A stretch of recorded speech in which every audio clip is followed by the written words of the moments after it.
Imagine a world carved by ice and time, where the mist clings to the ancient hillsides and the lochs lie as still as polished obsidian. The air is cool and damp, carrying the scent of heather and damp earth, a quiet breath in a place that feels impossibly old. Now picture yourself standing on the edge of a great, primeval forest, its trees gnarled and whispering with secrets. The light, what little of it there is, filters through a thick canopy, creating a mosaic of shadow on the ground below. The year is sometime before the Romans came to call this land Caledonia, and in this misty landscape, a people are building their lives. They are not one people, but many, living in scattered tribes, their names known only to themselves and to the whispered stories that travel on the wind. Did you ever wonder what it was like for those first inhabitants, the ones who shaped a world that would one day become a nation? This is a story for when the world outside has gone quiet, for when your own thoughts are ready to drift into a soft slumber. It is a tale not of high drama, but of the slow, steady hum of history, a journey through time where the names and faces may blur, but the essential story of a land and its people remains. Before you get comfortable, take a moment to like the video and subscribe, but only if you genuinely enjoy what I do here. And if you're listening from somewhere far away, maybe take a moment to drop your location and local time in the comments. It's always nice to see where these quiet histories travel. This story begins with the Picts, a name that comes from the Roman term for painted ones, and they were the most dominant of the early peoples in what would become Scotland. They were not a single unified group, but a collection of tribes who shared a similar culture, and they were the very definition of a resilient society. Their world was a tapestry of stone settlements and defensive hill forts scattered across the north and east. The Romans came, and they built their walls, their roads, and their forts. They tried to conquer this land, this Caledonian wilderness, but they never truly succeeded. They saw the Picts as a formidable and stubborn enemy, and the border of their great empire was forever marked by a stone wall, first Hadrian's, then the Antonine Wall, that served as a line of demarcation between the civilized world and this untamed north. And so, the Picts maintained their independence, living in a world apart, a place of mystery and myth. Their legacy is perhaps most visible in the stunning carved stones they left behind. These stones are covered with intricate symbols, crescents, V-rods, double discs, and animals like serpents and stags. We don't know exactly what these symbols mean, and historians still argue whether they were a form of proto-writing, a system of clan identification, or something entirely different, perhaps even a kind of visual poetry. What we do know is that they were a people of great artistry and sophisticated social structure. The Romans, for all their military might, found themselves unable to subdue these fiercely independent tribes.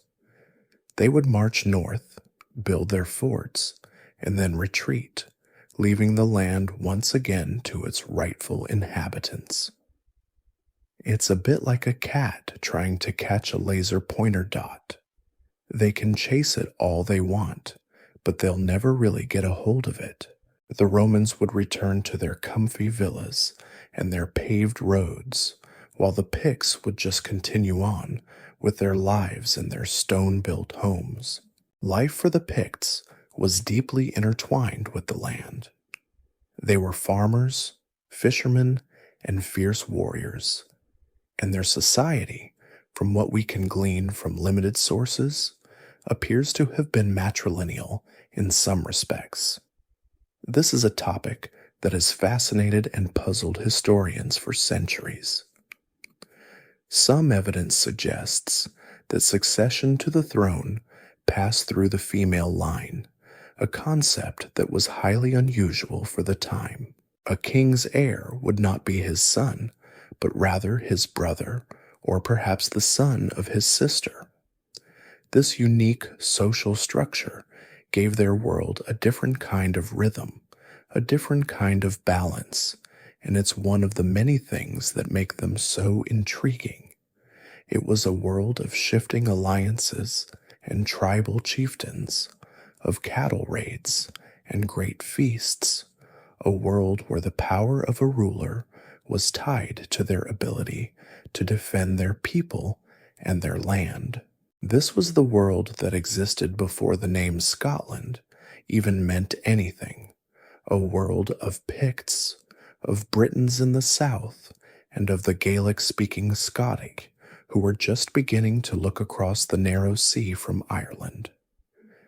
It was a landscape of diverse peoples and competing interests, all living in a sort of rough equilibrium, a quiet prelude to the centuries of change that would soon begin to unfold. As the years passed and the Roman Empire slowly crumbled, the stage was set for a new kind of drama in the northern lands. The Picts, with their mysterious carved stones and resilient spirit, were not the only players on this ancient stage. Across the narrow sea, in what is now Ireland, lived a Gaelic-speaking people known as the Scoti. They were a people of the sea and the land, with a vibrant culture and their own a royal lineage. It was this group, drawn by the promise of new territory and perhaps a hunger for expansion, who began to look east across the North Channel to the land of the Picts.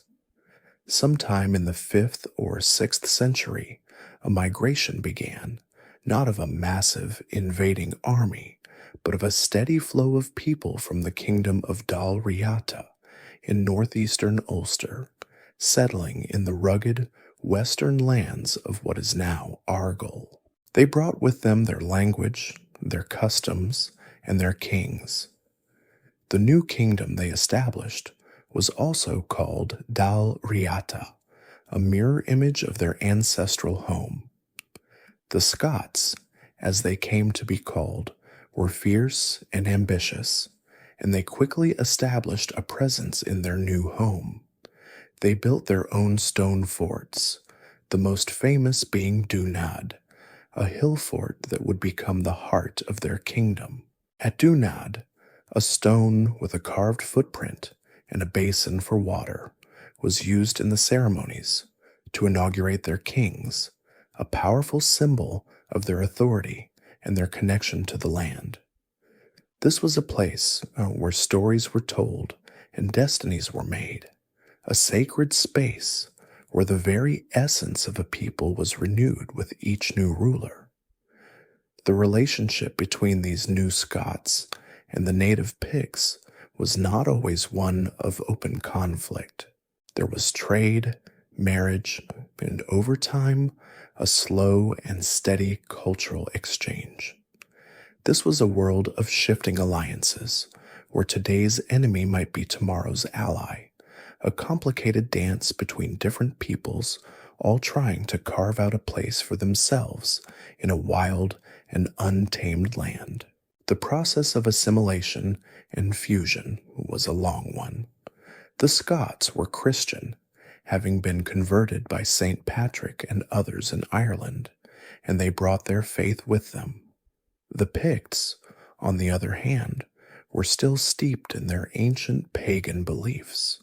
However, Christianity had already begun to filter into Pictland, often through the efforts of missionaries like St. Ninian and the followers of St. Columba, who founded his monastery on the tiny island of Iona.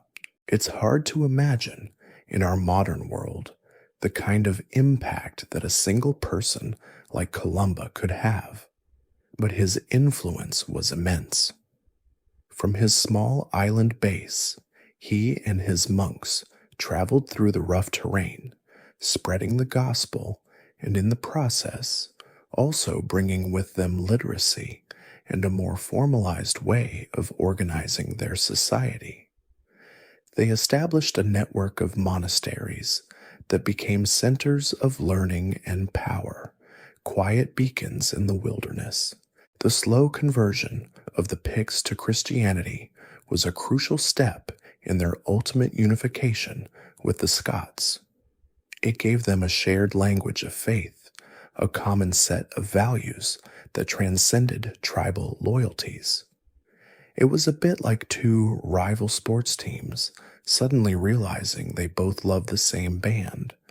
They still have their rivalry, but now they have something to talk about over a nice, warm cup of tea. This religious and cultural shift was happening alongside a political one. The Picts, for all their strength, were a confederation of tribes, and a shared external threat began to force them to look for a more unified leadership. That threat came, as it so often does, from the outside. The rising power of the Anglo-Saxons in the south, particularly the Kingdom of Northumbria, posed a constant danger to both the Picts and the Scots. They were a more organized, more militaristic force, and their incursions into the north were a constant source of tension. The Picts and Scots found themselves in a difficult position, caught between a powerful enemy to the south and eventually a new and even more terrifying threat from the sea. The eventual union of the two peoples would not be an easy or clean process.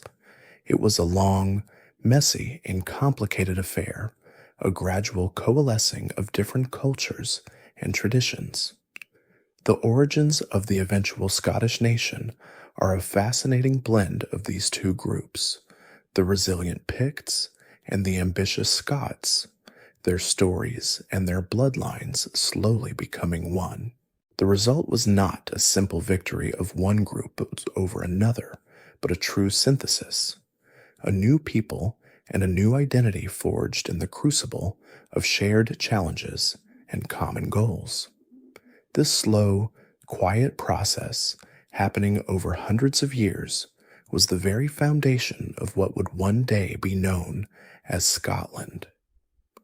It was a long journey, full of twists and turns, but the first steps were taken here, in this misty, ancient land, as two peoples began to find their way toward a single destiny. The slow merging of the Picts and the Scots reached its crescendo with the arrival of a figure whose name would become synonymous with the birth of a nation, Kenneth MacAlpin. The details of his life are, like so much of this early history, shrouded in the mists of time, but his impact is undeniable. Kenneth was a king of the Scots, the people of Dalriata, but through a combination of inheritance, shrewd political maneuvering, and military conquest, he was able to unite the two great peoples of the north. This was no overnight event, but a culmination of centuries of cultural and political mingling. The precise year of his unification is a matter of some debate among historians, but the conventional date of 843 AD is often cited as the moment when he became the first king of a unified kingdom that would eventually be known as Scotland. He brought together the Gaelic-speaking Scots and the mysterious Picts under a single rule, and in doing so, he created the kingdom of Alba. The story goes that he achieved this unity by inviting the Pictish leaders to a feast, and then, in a moment of dramatic betrayal, having them all killed. This tale, however, is a later fabrication, a bit of dramatic flair added to a more complex reality. The truth is likely far more subtle and less bloody, a process of intermarriage, shifting alliances, and the simple fact that a strong, unified front was becoming a necessity for survival. Kenneth was a shrewd politician who understood that the old tribal ways were no longer enough to withstand the growing external threats. The most pressing of these threats were the Viking raiders, who were beginning to sweep down from the north with terrifying frequency. The Vikings, or Norsemen, were not just a passing nuisance. They were a force of nature, and their longships were a harbinger of a new and violent age. The Vikings were a menace to everyone in Britain, and their raids were brutal and unpredictable.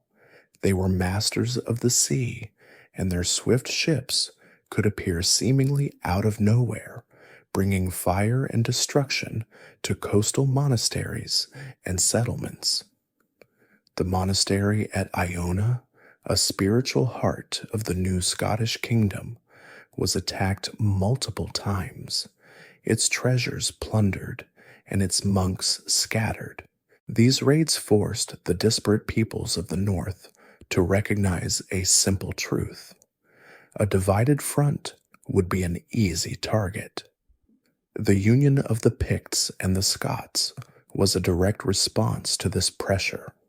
It was a matter of self-preservation, a gathering of strength in the face of a common enemy. The emergence of the kingdom of Alba was not just a political event, it was a survival mechanism. Kenneth MacAlpin's legacy was not just in uniting the two peoples, but in laying the groundwork for a new kind of kingdom.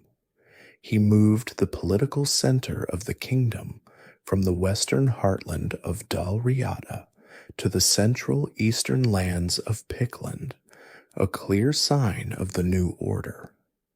His capital was likely at Scone, a place with deep Pictish roots, where the ancient Stone of Destiny, or Stone of Scone, was kept. This stone became the traditional site for the inauguration of Scottish kings, a potent symbol of the fusion of the two peoples. It was a clever move, a way of signaling to all that this new kingdom was built on the heritage of both the Picts and the Scots. A king's authority in this period was often validated by these ceremonial acts, and the use of an ancient Pictish site showed a clear respect for the traditions of the dominant people in the region. The new kingdom of Alba was not, however, a modern, centralized state. It was still a loose collection of regional lordships and powerful chieftains, all acknowledging the High King, but still maintaining a great deal of independence. The king's power was often a precarious thing, dependent on his ability to command respect and loyalty from these powerful nobles.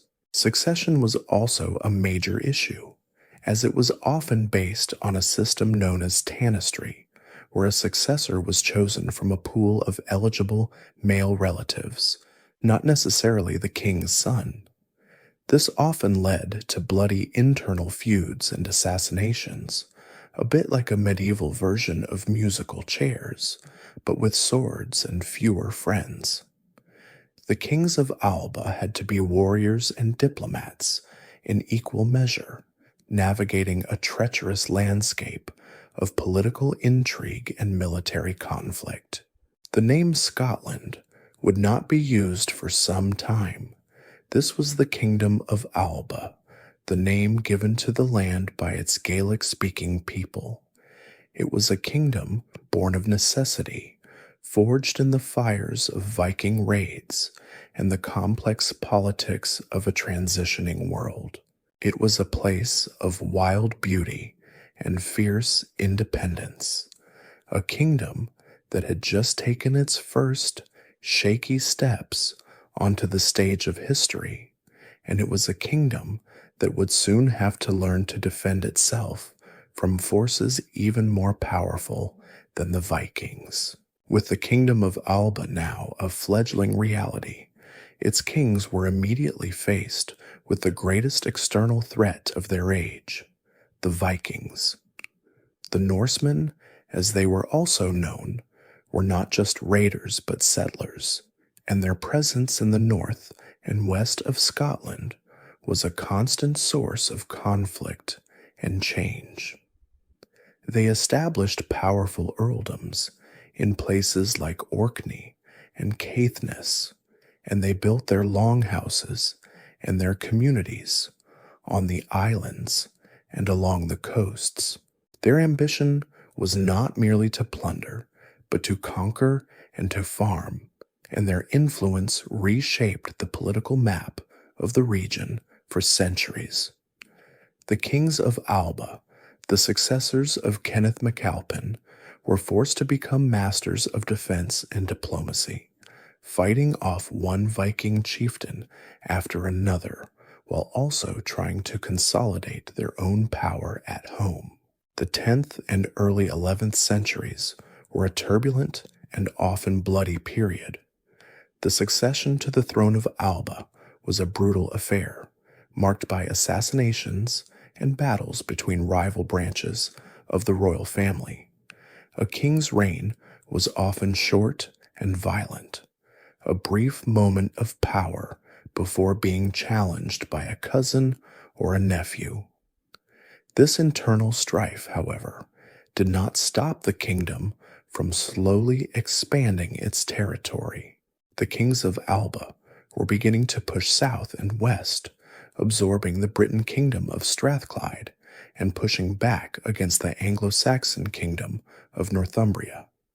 It was a slow, grinding process of territorial gain, a bit like trying to push a very large and stubborn boulder up a hill. The boulder moves a little, then rolls back, then you push again. One of the most significant moments in this period came in the reign of a king named Indolf. During his time on the throne, the Vikings finally captured the ancient Pictish capital of Dunkeld, forcing the capital to move to Scone. This was a clear sign of the immense pressure the Norsemen were putting on the kingdom. But this wasn't just a simple story of kings and battles. The Vikings also brought with them new trade routes, new technologies, and eventually a blending of cultures. Over time, the Norse settlers in places like Caithness and the Hebrides began to intermarry with the local population, and their languages and traditions started to mix. The very fabric of the northern lands was being rewoven, a complex and beautiful new pattern emerging from the threads of Pictish, Scots, and Norse heritage. The kings who followed Indolf, like Kenneth II and Constantine III, continued the fight against both the Vikings and the Anglo-Saxons. They were constantly on the move, leading their armies and trying to hold their fragile kingdom together. But the very presence of the Vikings forced the kings of Alba to become more centralized and more powerful. They had to raise armies, collect taxes, and forge alliances in a way that the earlier tribal chieftains never had to. The external threat was, in a strange way, a catalyst for the internal strengthening of the monarchy. The constant pressure from the Norsemen forced the kings of Alba to develop a more cohesive and centralized system of rule, strengthening the institutions that would define the medieval kingdom. It was a tough job being a king of Alba during this period. The life expectancy for a monarch was not great, and the constant threat of being assassinated or killed in battle was a very real part of the job description. It was not a role for the faint of heart, and the history of this time is a long list of kings who met a bloody end. But through all the chaos and violence, something was taking shape. The kingdom of Alba was not just surviving, it was beginning to thrive. It was absorbing its neighbors, it was learning to deal with external threats, and it was slowly but surely building the foundations of a powerful and independent nation. The name of this kingdom would one day change, but the core identity, forged in the fires of conflict and tempered by the pressures of a new age, was already in place. The Vikings, for all the chaos they brought, had inadvertently helped to forge the very nation they sought to conquer. It's an ironic twist of fate, a little historical joke, if you will. With Malcolm II's reign coming to an end, the stage was set for the next chapter of Scotland's story, one that is perhaps the most famous, or at least the most dramatically misrepresented. This is the age of Macbeth. Forget what you think you know from Shakespeare's play, with its witches and its regicidal villain, and let's dive into the historical reality, which is a lot less theatrical and a lot more, well, normal for the time. After Malcolm II, his grandson Duncan I inherited the throne. Duncan was not a great warrior king, and his reign was short and not terribly successful, marked by military failures and political instability. He was, to put it gently, not the man for the job in a very tough time. He was challenged by his cousin, Macbeth, a powerful figure who was the Mormaer, or ruler, of Moray, a great earldom in the north. In 1040, Macbeth and Duncan met in battle near Elgin. The historical accounts are very clear on this point. Macbeth killed Duncan in battle. This was not a secretive, knife-in-the-back murder in the dead of night, as the play would have you believe. It was a perfectly legal and entirely expected outcome of the political system of the time, where rival claimants to the throne settled their disputes on the battlefield. Macbeth had a legitimate claim to the throne through his wife, Gruach, who was a granddaughter of an earlier king. So the man who would become a literary villain was in fact a legitimate and powerful figure who took the throne in a way that was entirely consistent with the customs of the era. He was a savvy politician and a capable ruler, not a madman driven by ambition. Macbeth's reign was a long one, lasting from 1040 to 1057, a remarkable 17 years, in a period when kings often met their end much sooner. This alone tells us that he was a successful king. His rule was a time of relative peace and stability for Scotland, a welcome change from the short, turbulent reigns that came before. He was a devout Christian, and he even made a pilgrimage to Rome, a journey that would have been a massive undertaking for a king in the 11th century. This pilgrimage was not just an act of piety, it was also a clever political move, a way of signaling his legitimacy and his place in the wider Christian world to both his own people and to the rulers of Europe. It showed that he was a king of international standing, not just a local chieftain. During his reign, the kingdom prospered. He was a patron of the arts and the church, and he oversaw a period of economic growth. He had a strong claim to the throne, and his long rule indicates that he had the support of his powerful nobles, a clear sign that he was a popular and effective monarch. Historians generally agree that the real Macbeth was a successful and capable ruler who brought a period of peace and stability to Scotland, in stark contrast to the ruthless tyrant depicted in later works.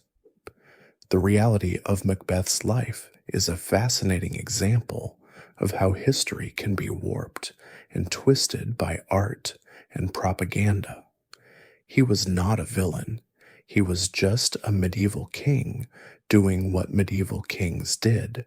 The end of his reign came in 1057, when Duncan's son, Malcolm Canmore, returned to Scotland with an army from England.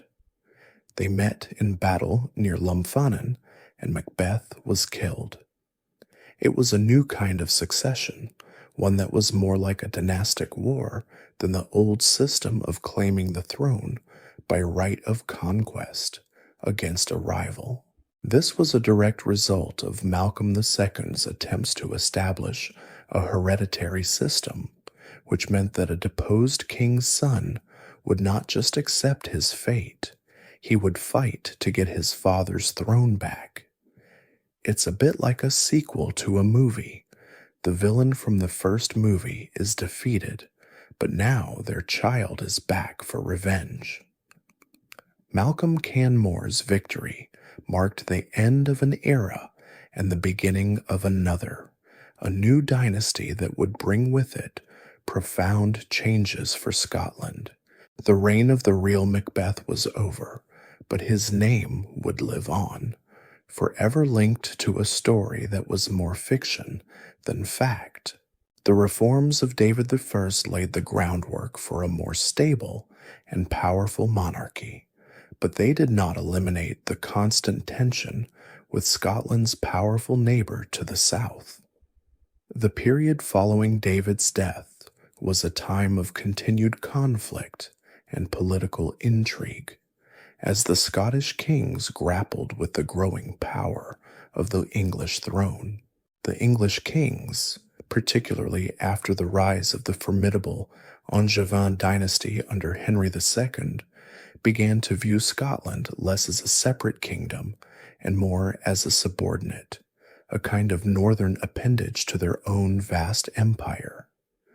This was the beginning of a long and complicated dance of diplomacy, marriage alliances, and eventually open warfare. The conflict centered on two key issues. First, there was the ongoing dispute over the northern English territories, particularly the county of Northumberland, which the Scottish kings claimed as part of their ancestral domain. Second, and far more significant, was the claim of the English kings to be the feudal overlords of Scotland. This idea of suzerainty meant that the Scottish king would, in theory, be a vassal of the English king, a concept that was deeply offensive to the Scottish sense of independence. The Scottish kings, for their part, were willing to pay homage to the English monarch for their English lands, like the earldom of Huntingdon, but they fiercely resisted any claim that they held Scotland itself as a fief from the English crown. This subtle but crucial distinction became the central point of contention in the Anglo-Scottish relationship for centuries. The reign of Malcolm IV, David the Baron's grandson, was a period of mixed fortunes. He was a young and pious king, but he was also forced to make some difficult concessions to the English king, Henry II. He was so devoted to Henry that he even joined him on a military campaign in France.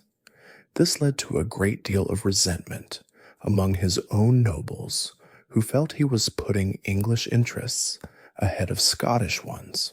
He was a bit like a medieval politician who is seen as too friendly with a foreign power, and his reign was marked by rebellions and internal strife.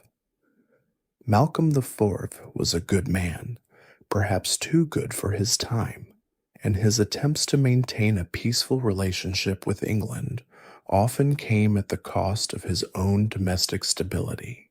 His brother and successor, William I, had a very different temperament.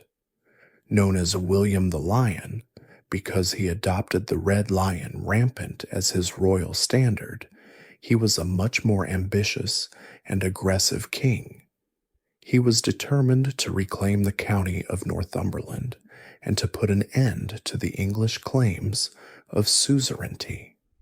In 1174, he made a fateful decision to invade northern England, while the English king, Henry II, was preoccupied with a rebellion by his own sons. It seemed like a good idea at the time, but it turned out to be a massive miscalculation. William was captured in a bizarre turn of events, reportedly while jousting near the town of Alnwick. He was a king who was literally caught with his pants down, and it was a humiliating blow to Scottish pride. William's capture forced him to sign the humiliating Treaty of Falaise, a document that, for a brief time, made Scotland a vassal state of England. Under the terms of the treaty, William had to do homage to Henry II for Scotland itself, and the key Scottish castles of Edinburgh, Stirling, Roxburgh, and Berwick were handed over to English garrisons. It was a moment of profound national humiliation, a clear sign of Scotland's weakness in the face of a powerful and ruthless English king. It was a dark moment in Scottish history, a low point from which the kingdom would have to slowly and painfully recover. The humiliating Treaty of Falaise, signed in 1174, was not the end of the story for William the Lion or for Scotland. It was a low point, yes, but it was also a moment that would eventually be reversed. The opportunity for freedom came with a stroke of incredible good luck, courtesy of the death of the English king, Henry II. His successor, Richard the Lionheart, was a very different kind of monarch. Richard was a warrior king, a man obsessed with a single, overriding goal: to go on a crusade to the Holy Land. This was a hugely expensive undertaking, and Richard needed money, a lot of it, and he needed it quickly. So in 1189, he signed the Quitclaim of Canterbury, a document that effectively sold back Scotland's independence to William the Lion. For a sum of 10,000 merks, Richard renounced all the rights of suzerainty over Scotland that his father had extorted in the Treaty of Falaise.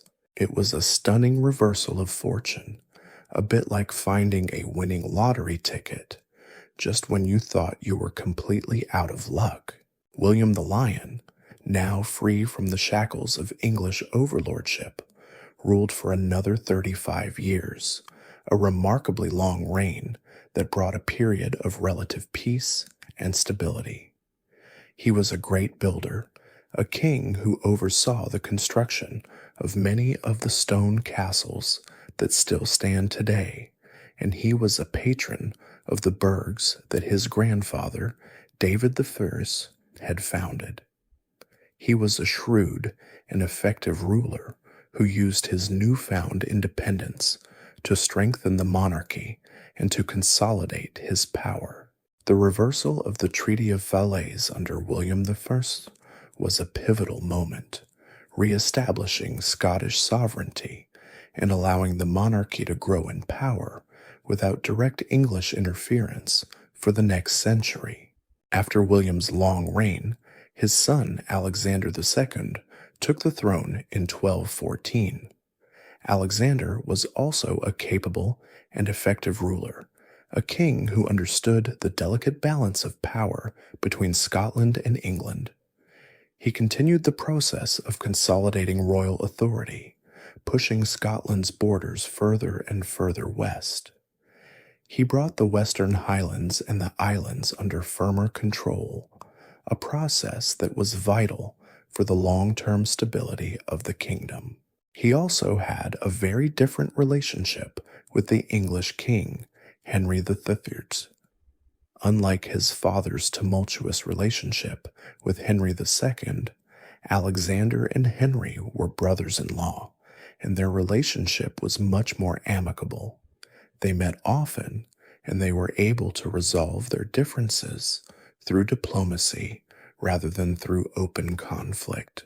This period, which included the long and prosperous reign of Alexander III, is often referred to as Scotland's Golden Age. It was a time of peace and prosperity, a time when the kingdom was free from major external threats, and when the monarchy was strong and stable. The economy was booming, thanks in large part to the burghs and to the growing trade with continental Europe.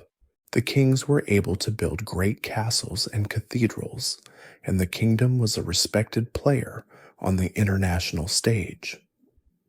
This was a period of cultural flourishing, a time when Scottish identity, a blend of Gaelic and Anglo-Norman traditions, really began to solidify. The kingdom was at peace with itself and with its neighbors, a rare and precious thing in the medieval world. It's a little like a quiet, calm afternoon after a long, stressful morning, a moment to just breathe and enjoy the stillness. The reign of Alexander III, from 1249 to 1286, was the very definition of this golden age. He was a popular and effective king, a man who secured Scotland's borders once and for all by finally pushing back the Norsemen from the west coast and the islands. In 1263, he defeated the last major Norse threat at the Battle of Largs, and a few years later, he signed the Treaty of Perth, which formally ceded the Hebrides and the Isle of Man to Scotland. This was the final step in a long process of consolidation, and it meant that for the first time in its history, Scotland's borders were almost exactly what they are today. The kingdom was united, prosperous, and independent, and it seemed as if this golden age would last forever. The golden age of Alexander III was a period of prosperity and stability, but it all came to a sudden and tragic end in 1286. Alexander III, a man who had brought so much peace to his kingdom, was riding his horse to visit his new wife on a stormy night when he was thrown from his mount and fell to his death over a cliff. His death was a catastrophe for Scotland, not just because he was a beloved and effective king, but because he left behind no direct male heir. His only surviving child was his granddaughter, Margaret, a child of just 3 years old. She was the daughter of his deceased daughter and the King of Norway, a little girl known to history as the Maid of Norway. Her ascension to the throne was a moment of deep anxiety for the Scottish nobles. They had gone from the strong, steady hand of Alexander III to a 3-year-old girl living in a foreign land. The nobles, desperate to avoid a succession crisis, quickly named Margaret as their queen. They established a group of 6 guardians to rule the kingdom in her name, a regency council that would govern until she was old enough to rule on her own. It was a fragile solution, a temporary fix to a problem that was growing more and more dangerous by the day. To ensure the succession, the guardians and the Scottish nobles, along with the Norwegian king, entered into negotiations with the English king, Edward I.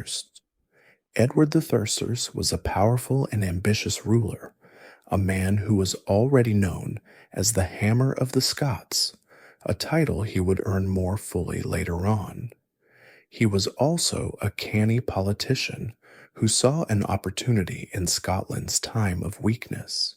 The Treaty of Berghem, signed in 1290, was a brilliant piece of diplomacy. Under its terms, Margaret would marry Edward the Sarther's son, Edward of Caernarfon.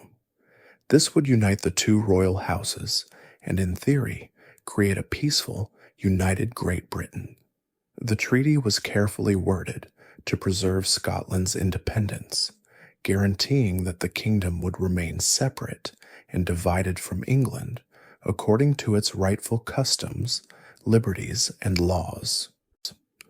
It was a marriage of convenience, a way of ensuring a smooth transition and a future without conflict. It seemed like a perfect plan, a neat solution to a very messy problem. It was a bit like trying to solve a complicated math equation with a single, elegant formula. But fate, as it so often does, had other plans. In 1290, the little maid of Norway, on her journey from Norway to Scotland, fell ill and died in Orkney.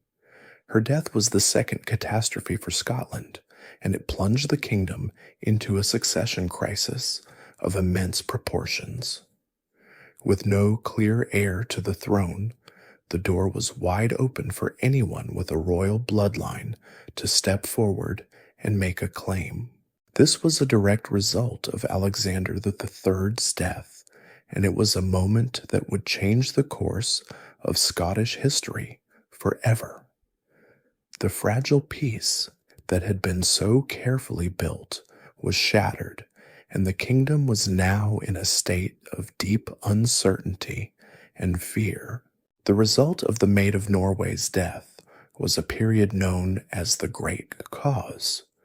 13 different claimants came forward to assert their right to the Scottish throne, each with their own complicated genealogical claim. The most prominent of these were two powerful Anglo-Norman lords, Robert Bruce, Lord of Annandale, and John Balliol, Lord of Galloway. The Scottish nobles, unable to agree on a successor, turned to a seemingly neutral third party to act as an arbiter and decide who should be the next king. They made a fateful decision to ask the English king, Edward I, to adjudicate the dispute. The death of the Maid of Norway plunged Scotland into a succession crisis that led the Scottish nobility to appeal to Edward I, a powerful and ambitious monarch, to decide the rightful heir, a decision that would have catastrophic consequences for Scottish independence. The stage was set for a long and brutal conflict that would define the next 2 centuries of Scottish history, all because of a little girl who never had the chance to be a queen.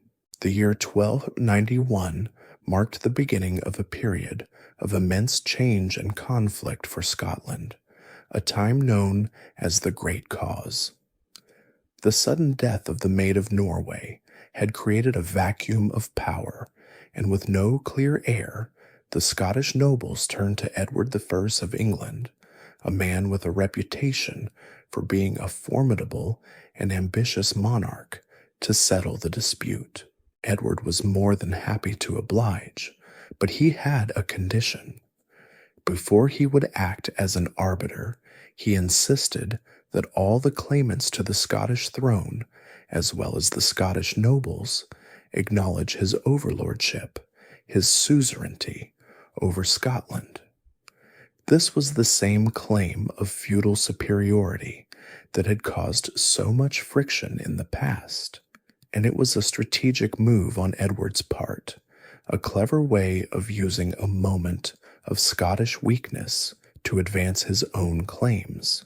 The Scottish lords, desperate for a solution and confident in their own claims, reluctantly agreed.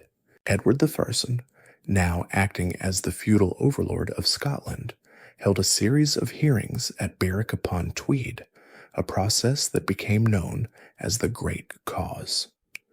The 13 claimants, each with their own complicated genealogical charts and legal arguments, presented their cases to a panel of 104 auditors, chosen by Edward. It was a long and drawn-out legal process, a bit like a medieval court case that dragged on and on. The 2 main competitors were Robert Bruce, a claimant through his mother, who was the great-granddaughter of David I, and John Balliol, a claimant who was the great-grandson of David I's eldest daughter. Their claims were based on different legal principles, with Bruce arguing for a principle of proximity of blood, and Balliol arguing for the principle of primogeniture, where succession passed through the eldest line. After more than a year of deliberation, Edward I in 1292 announced his decision. He chose John Balliol. The decision was based on the principle of primogeniture, which was the standard practice in much of feudal Europe, and which gave Balliol a stronger claim under the accepted legal norms of the time. Balliol was then inaugurated as the King of Scots at Scone, but his reign, which began with such high hopes, was destined to be a short and miserable one. Edward III immediately began to treat Balliol as a puppet king, a mere figurehead.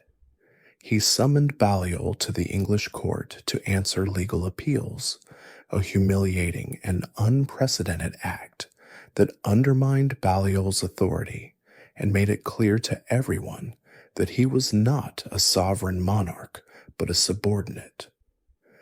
Balliol was a weak king, a man caught between his own sense of honor and the overwhelming power of the English king.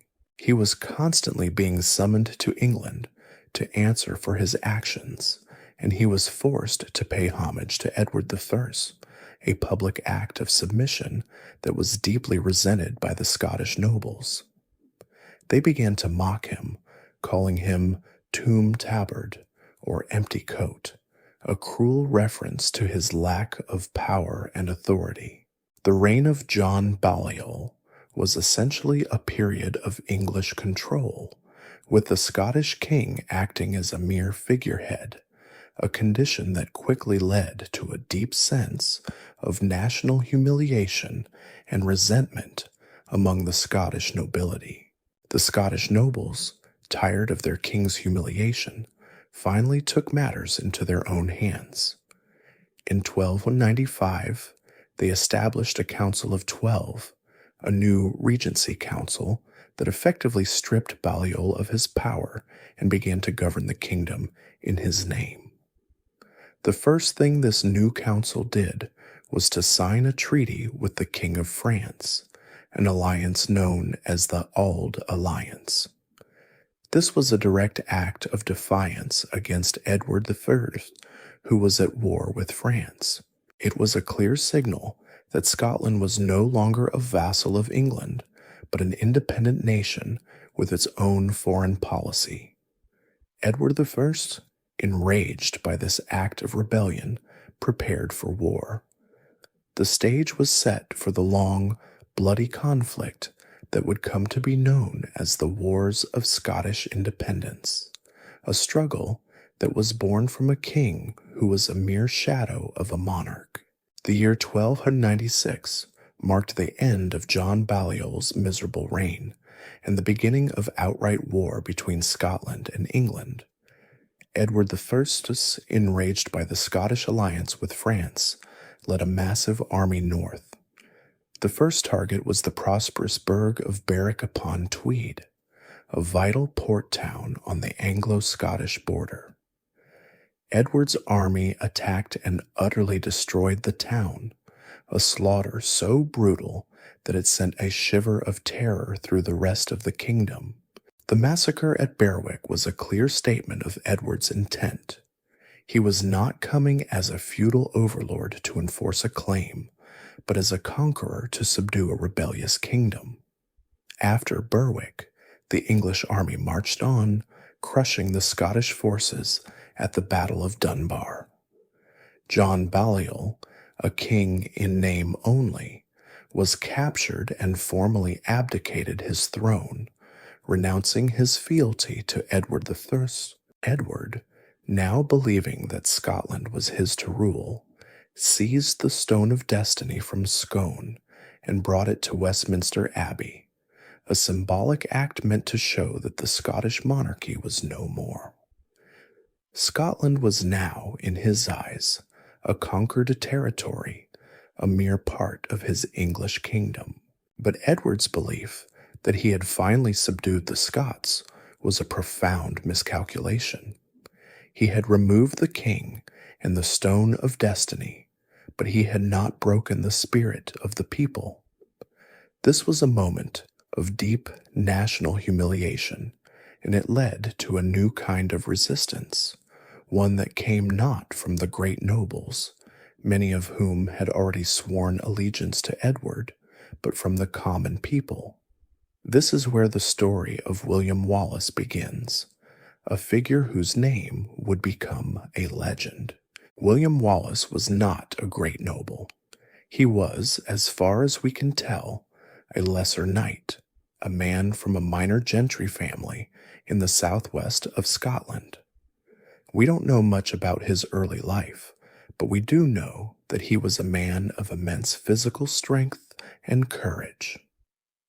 He first appears in the historical record in 1297, when he killed the English sheriff of Lanark, a seemingly small act of defiance that became a rallying cry for a much larger rebellion. This was a rebellion that was bubbling up from the grassroots, a popular uprising against an oppressive and brutal English occupation. Wallace's early successes were a mix of guerrilla warfare and small-scale raids, a bit like a mosquito bite that gets more and more annoying until you can't ignore it anymore. He was a master of using the terrain to his advantage, of striking quickly and disappearing into the forests and hills. Wallace was not alone. The rebellion spread, and other leaders like Andrew Moray, a powerful nobleman from the north, also rose up against the English. Moray was a much more conventional military leader, a man who understood the rules of medieval warfare, and his rebellion in the north was just as effective as Wallace's in the south. The two men, a commoner and a nobleman, eventually joined forces, a powerful symbol of the unity of the Scottish resistance. They led a combined army that was a mix of knights and commoners, a motley crew united by a shared hatred of the English occupation. The English, at first, underestimated this new threat. They saw it as a temporary nuisance, a minor rebellion that could be easily crushed. But they were wrong. Wallace and Moray's rebellion grew stronger and stronger, and by the summer of 1297, they had seized control of almost all of Scotland, north of the River Forth. The stage was set for the first great confrontation of the war, a battle that would come to define the early years of the Scottish resistance. The rise of William Wallace as a leader of a popular uprising represented a shift in the nature of the Scottish rebellion, moving from a noble-led political conflict to a broader, more national struggle against English occupation. It was a new chapter in a war that had just begun, a chapter written by a man who was not a king, but a patriot. The year 1297 was a moment of deep uncertainty for Edward the Sirs of England. His army had conquered Scotland, he had removed their king, and he believed the rebellion was over. But in the north, a new and dangerous force was growing, a popular uprising led by the unlikely duo of William Wallace and Andrew Moray. Edward sent a large English army north, led by two of his most experienced commanders, the Earl of Surrey and Hugh de Cressingham, to crush the rebellion once and for all. This English army was a formidable force, a mix of knights, archers, and foot soldiers, and it was a clear signal that Edward was no longer taking this rebellion lightly. The Scottish and English armies met near Stirling Castle, a strategically vital fortress that controlled the main route between the north and south of the country. The English, confident in their numbers and their superiority, began to cross a narrow wooden bridge that spanned the river Forth. It was a tactical blunder of immense proportions. The bridge was so narrow that only a few men could cross at a time, and the ground on the other side was a boggy marsh that would make it impossible for the English heavy cavalry to maneuver. Wallace and Moray, watching from the high ground of the Abbey Craig, saw their opportunity. They had a much smaller army, but they had the advantage of the terrain. As the English army began to cross the bridge, the Scottish commanders waited patiently. They let a portion of the English force, a few hundred knights, and their supporting infantry cross to the other side. And then, at a pre-arranged signal, they attacked. The Scottish spearmen, with their long pointed spears, formed a tight formation and charged down the hill. They drove the English back toward the narrow bridge, trapping them in the boggy ground. The English heavy cavalry, a force that had been virtually unstoppable in pitched battles, was completely neutralized. They couldn't get a good footing, they couldn't maneuver, and they were an easy target for the Scottish spearmen. The English soldiers on the other side of the river, seeing the carnage, panicked and tried to retreat, but the bridge was now a choke point of death and chaos. Many of them were drowned in the river, crushed by their comrades, or cut down by the Scots. The result was a total rout. The Earl of Surrey, seeing his army being slaughtered, ordered a retreat, but it was already too late. Hugh de Cressingham was killed in the battle, and his body was reportedly flayed by the Scots as a symbol of their vengeance. The Battle of Stirling Bridge was an astonishing and decisive victory for the Scots, a moment that showed that a well-led and disciplined army, even a smaller one, could defeat a larger, more powerful foe. It was a victory for tactics over brute force, for intelligence over hubris. The battle had a massive psychological impact. It showed the world, and more importantly, the Scots themselves, that the English were not invincible. After the victory, Wallace was named the Guardian of Scotland, a title he held in the name of the rightful king, John Balliol, who was still a prisoner in England. He was now the de facto ruler of the kingdom, a commoner who had risen to a position of immense power. Wallace, with the remnants of his army, even led a devastating raid into northern England, a kind of retaliatory strike that further cemented his reputation as a great military leader. The decisive Scottish victory at the Battle of Stirling Bridge, achieved through a strategic use of the terrain, demonstrated that the English army was not invincible and elevated William Wallace to the role of a national hero and guardian of Scotland. The year 1298 brought a new and terrible chapter to the wars of Scottish independence. After his stunning defeats at Stirling Bridge, Edward I of England was not about to give up. He was a king with a reputation for being ruthless and determined, and he was not one to let a single loss define him. He was a man who, if he lost a game of chess, would probably just throw the board at you and then demand a rematch with more pieces. He assembled a new and even larger army, a force of some 15,000 men, a truly massive number for the time. This army was not just made up of English soldiers. It included Welsh archers, famous for their longbows, and a large contingent of heavy cavalry. Edward was coming north to crush the Scottish rebellion once and for all, and he was taking no chances. William Wallace, the guardian of Scotland, was now faced with a problem of immense proportions. He was a brilliant guerrilla leader, but he was not an experienced commander of a large, conventional army.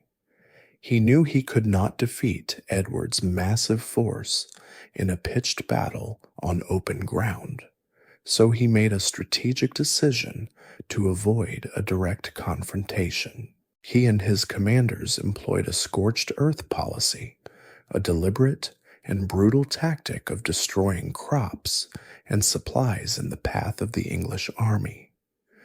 The idea was to starve the English army out, to deny them the food and fodder they needed to sustain such a large force. It was a clever strategy, a way of using the land itself as a weapon, and it almost worked. Edward's army, bogged down by the lack of supplies, was on the verge of turning back, but fate intervened. Two Scottish nobles, for reasons that are still debated by historians, betrayed Wallace and revealed his location to the English king. Edward, seeing his chance, moved quickly. The two armies finally met on July 22, 1298, near the town of Falkirk. The Scottish army was a smaller, less professional force, but it had one major advantage: the schiltrons. These were dense formations of spearmen with their long, pointed spears bristling outward, a bit like a medieval hedgehog. The schiltrons were an almost impenetrable defense against cavalry charges, and they had proven their effectiveness against the English knights at Stirling Bridge. The Battle of Falkirk began with the English cavalry charging the Scottish spearmen. At first, the schiltrons held firm, a wall of wood and steel that the knights could not break. But Edward the Third, a seasoned commander, had a different plan. He unleashed his secret weapon, the Welsh longbowman. The longbow was a terrifying and highly effective weapon, with a range and power that was unmatched by any other bow of the time. The English archers rained down a hail of arrows on the stationary Scottish schiltrons. The Scottish spearmen were trapped. They couldn't advance and they couldn't retreat. They were simply a target. The arrows tore through their ranks, and the schiltrons began to break apart, their tight formations disintegrating under the relentless barrage. With the Scottish formations in disarray, the English cavalry moved in and completed the rout. The battle was a complete and utter disaster for the Scots. The Scottish army was annihilated, and thousands of men were killed. The English victory was a crushing blow to the Scottish rebellion. William Wallace, having lost the support of the nobility after this devastating defeat, resigned his position as guardian of Scotland. He went into hiding, and for the next few years he was a fugitive, a symbol of a rebellion that now seemed to have failed. The Battle of Falkirk, where the English longbowmen proved devastatingly effective against the Scottish schiltrons, marked a major defeat for William Wallace and the end of his time as a major military leader of the Scottish rebellion. The hammer of the Scots had finally struck a decisive blow. After the crushing defeat at Falkirk, the Scottish resistance seemed to have been extinguished. William Wallace, the great hero of Stirling Bridge, was now a fugitive, his popular uprising in shambles. The Scottish nobility, many of whom had already sworn allegiance to Edward I, were once again in a state of disarray. But while one hero was fading, another was just beginning his journey. This is where the story of Robert the Bruce truly begins, a man whose life would be defined by a long and difficult struggle for the Scottish throne. Robert the Bruce was not a simple man. He was a nobleman from a powerful Anglo-Norman family, a man with a complicated and often contradictory past. His grandfather, also named Robert Bruce, had been one of the main claimants to the throne during the Great Cause. When Edward I chose John Balliol, the Bruce family, feeling they had been cheated, swore allegiance to the English king. This was a common move for the time. In the world of medieval politics, you had to be a pragmatist to survive. Robert the Bruce, the future king, had inherited this complicated legacy. He was a man who had sworn loyalty to Edward I on several occasions, a man who had fought for the English, and a man who was also one of Scotland's most powerful lords. He was, in a sense, a man with a foot in two different camps, a powerful lord who was also a potential rival to the English king. But in 1297, as the rebellion of William Wallace was taking hold, Robert the Bruce made a decisive move. He joined the rebellion against Edward I. This was a huge gamble, a move that put his family's vast estates and his own life in immense peril. He was still a young man in his early 20s, but he was already showing a streak of ambition and a willingness to take risks. He led a small force of his own men and fought alongside the Scottish rebels, but he did not play a major role in the early victories. He was a nobleman, and he was wary of a popular leader like Wallace. The two men never had a good relationship, and their distrust was a reflection of the deep divisions within the Scottish resistance. After the defeat at Falkirk and the disappearance of Wallace, Robert the Bruce was once again faced with a difficult choice. The English had re-established control over Scotland, and the Scottish nobility was, once again, forced to swear fealty to Edward I. Robert the Bruce did so, a pragmatic move to protect his family and his lands. But his allegiance to Edward was always a fragile thing. He was a claimant to the Scottish throne, a man with a royal bloodline, and he was always a potential threat to the English king. Edward I, for his part, was deeply suspicious of him. He knew that the Bruces had not forgotten their claim to the throne, and he knew that Robert the Bruce was a man to be watched. The true turning point in Robert the Bruce's life came in 1306, in a moment of stunning violence. He was at the church of the Greyfriars in Dumfries, meeting with his greatest rival for the throne, John the Red Comyn. Comyn was the nephew of John Balliol and a man with a powerful claim to the throne. The two men met to discuss their differences and to, perhaps, come to a compromise. But the meeting went terribly wrong. In a moment of rage, Robert the Bruce killed John Comyn right there in the church. The act was a terrible crime, a sacrilege in a holy place.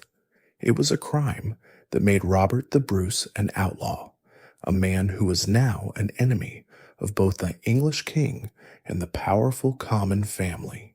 He had crossed a line, and there was no turning back. The killing of John Comyn made Robert the Bruce a fugitive and a rebel, forcing him to choose between a life of exile or a desperate attempt to seize the Scottish throne. He had burned his bridges, and now his only path forward was to fight for the crown he believed was his by right. The year 1307 was a turning point for Robert the Bruce's desperate struggle. He had spent the previous year as a hunted fugitive, a king with no kingdom, but with the death of the formidable Edward I of England, a new hope began to dawn.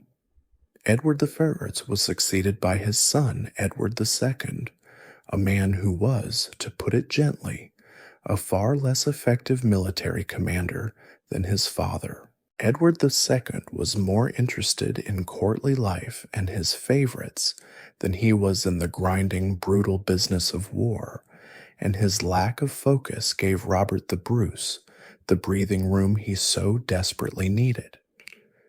This was the moment for Bruce to transition from a fugitive to a conqueror, and he seized the opportunity with both hands.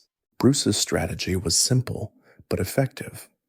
He knew he couldn't take on the English in a large-scale battle, so he began a slow, methodical campaign to win back his kingdom, castle by castle, town by town. He was a master of guerrilla warfare, a skill he had honed during his time as a fugitive. He would attack English garrisons and their Scottish allies using small, fast-moving raiding parties. He would strike at night or in bad weather when the English were least prepared. It was a war of attrition, a slow, grinding process of wearing down the enemy. It was a bit like a game of checkers, where he was slowly but surely taking all of the English pieces off the board. His first major successes came in the southwest of Scotland, a region where his family's estates were located. He won a series of small but important victories against the forces of John Comyn, a clear signal that the powerful Comyn family could not stop him. He also began to win over the Scottish population. He was a charismatic leader, and his cause, a struggle for independence from England, was one that resonated with the people. He was no longer just a nobleman fighting for his own interests. He was the leader of a national movement. He was seen as a man of the people, a man who was willing to get his hands dirty, and this earned him a great deal of loyalty. The most famous story from this period, perhaps more legend than fact, is the story of the spider. Bruce, in a moment of despair, was hiding in a cave and watching a spider try again and again to spin its web. Each time the spider failed, it would simply start over, trying a different approach. He was inspired by this simple act of perseverance, and he decided to try again. The story, true or not, is a powerful metaphor for his campaign. He was a man who refused to give up, a man who learned from his mistakes, and a man who was willing to try a different approach. Bruce's campaign began to pick up momentum. In 1308, he won a major victory at the Battle of Inverurie against the forces of John Comyn, a victory that shattered the power of the Comyn family and gave him a much firmer grip on the northern parts of the kingdom. He followed this with a series of successful sieges and raids, and he was slowly but surely driving the English out. The English garrisons, often isolated and unsupported by Edward II, began to surrender. The English king was simply not paying enough attention to the Scottish problem, and Bruce was taking full advantage of his distraction. Robert the Bruce's campaign, which began with guerrilla warfare and a series of small victories, slowly gained momentum as he secured control of the Scottish countryside and began to drive the English out, turning him from a hunted fugitive into a legitimate contender for the throne. The stage was set for the next phase of the war, a phase where a king without a kingdom would begin to look a lot like a king. The years following 1308 were a period of stunning progress for Robert the Bruce. He had managed to turn his fortunes around, transforming himself from a hunted fugitive into a legitimate contender for the throne. He was a master of his new style of warfare, and he was now ready to take his campaign to the next level. He began to systematically recapture the great castles and strongholds that were still held by the English and their Scottish allies. The castles at Forfar, Perth, and Roxburgh all fell to his forces in a series of daring and brilliant sieges. These were not conventional sieges, with long, drawn-out assaults. Bruce's men were masters of stealth and surprise, often using ladders to scale the walls at night or on a foggy morning, a bit like a medieval commando raid. The capture of these castles was a clear signal that the English were losing their grip on Scotland, and it was a massive psychological victory for the Scottish people. But the most significant part of his campaign was not the battles he won, but the strategy he employed after each victory. As each castle was captured, he would order it to be destroyed or slighted. The stone walls were pulled down, the towers were toppled, and the fortifications were rendered useless. This was not an act of random destruction. It was a brilliant and ruthless strategy, a way of ensuring that the English could not use these castles as bases of operations if they were to invade again. It also meant that the Scottish people could not be forced to endure the hardships of a long siege. Bruce was essentially telling the English, "You can come here and fight, but you won't have a place to stay." The strategic destruction of castles by Robert the Bruce after their capture was a key part of his guerrilla campaign, designed to deny the English army a base of operations and to prevent them from re-establishing a firm hold on Scotland. As Bruce's control over Scotland grew, so did his legitimacy as king. He was no longer just a rebel leader. He was a monarch who was slowly but surely reuniting his kingdom. He held his first parliament in 1309 at St. Andrews, a clear sign that he was establishing a functioning government. He began to issue charters and to grant lands to his loyal followers, a way of rewarding his supporters and of creating a new, loyal nobility. He was a king who was building his kingdom from the ground up, and he was doing it with a clear purpose and a firm hand. The English, under the ineffectual leadership of Edward II, were still distracted by internal politics and by their wars with France. They were simply not paying enough attention to the Scottish problem, and Bruce was taking full advantage of their distraction. By 1313, almost all of Scotland was under Bruce's control. The only major English strongholds left were the castles at Stirling, Dumbarton, and Berwick. Stirling Castle, a massive and strategically vital fortress, was the last great English bastion in the heart of Scotland. Its capture was the final piece of the puzzle, the last step in a long and difficult campaign. Bruce's brother, Edward Bruce, laid siege to the castle, and in a moment of overconfidence, he made a terrible mistake. He agreed to a deal with the English commander, a man named Philip Mowbray. If a relief army from England did not arrive by the midsummer of 1314, Mowbray would surrender the castle. This was a massive gamble on Edward Bruce's part. It was a bit like a poker player who, holding a decent hand, decides to go all in. It was a risky move, but it was a move that would lead to the most famous battle in Scottish history, a battle that would decide the fate of a nation. The year 1314 arrived, and with it, the stage was set for the most decisive battle in Scottish history. Robert the Bruce, through a long and arduous campaign, had recaptured almost all of his kingdom, leaving only Stirling Castle as the last major English stronghold. His brother, Edward Bruce, had made a rash agreement with the English commander of the castle. If a relief army from England did not arrive by Midsummer's Day, the castle would surrender. This was a direct challenge to the English king, Edward II, and he was not one to back down from a fight. He gathered a massive army, an enormous force of English, Welsh, and Irish soldiers, and marched north to relieve the castle. This was not a small raiding party.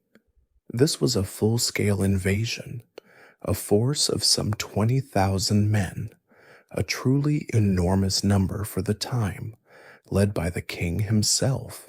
Robert the Bruce, with his much smaller army of around 6,000 to 7,000 men, chose his ground with meticulous care.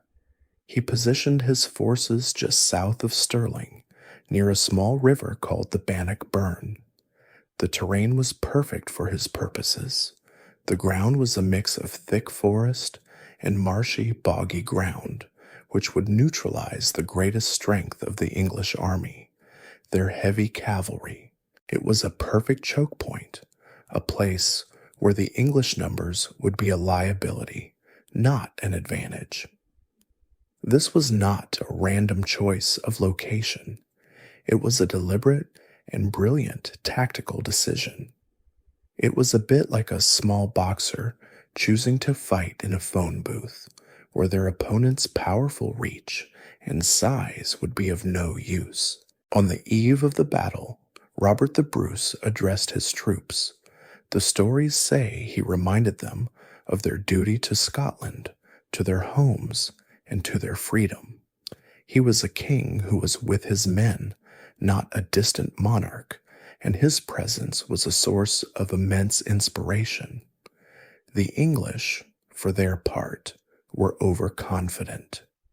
They were so sure of their victory that they did not even bother to scout the terrain, a fatal mistake. The battle began with a series of skirmishes. In one famous moment, an English knight, Henry de Bohun, charged at Robert the Bruce, hoping to kill the Scottish king and end the war in a single dramatic blow. But Bruce, on his much smaller horse, sidestepped the charge, and with a single blow of his axe, split de Bohun's helmet and head, killing him instantly. This act, a moment of incredible bravery and skill, was a massive morale boost for the Scots, and a moment of deep shock for the English. The main battle began on the morning of June 24th, 1314. The English army, trying to get to Stirling, was forced to advance across the narrow, boggy ground. The Scottish spearmen, in their schiltron formations, advanced on them. But this time, unlike at Falkirk, the English cavalry could not get a good charge, and the English archers were a bit too far away to have their full effect. The schiltrons, a bristling wall of wood and steel, were an impenetrable barrier, and they began to push the English back.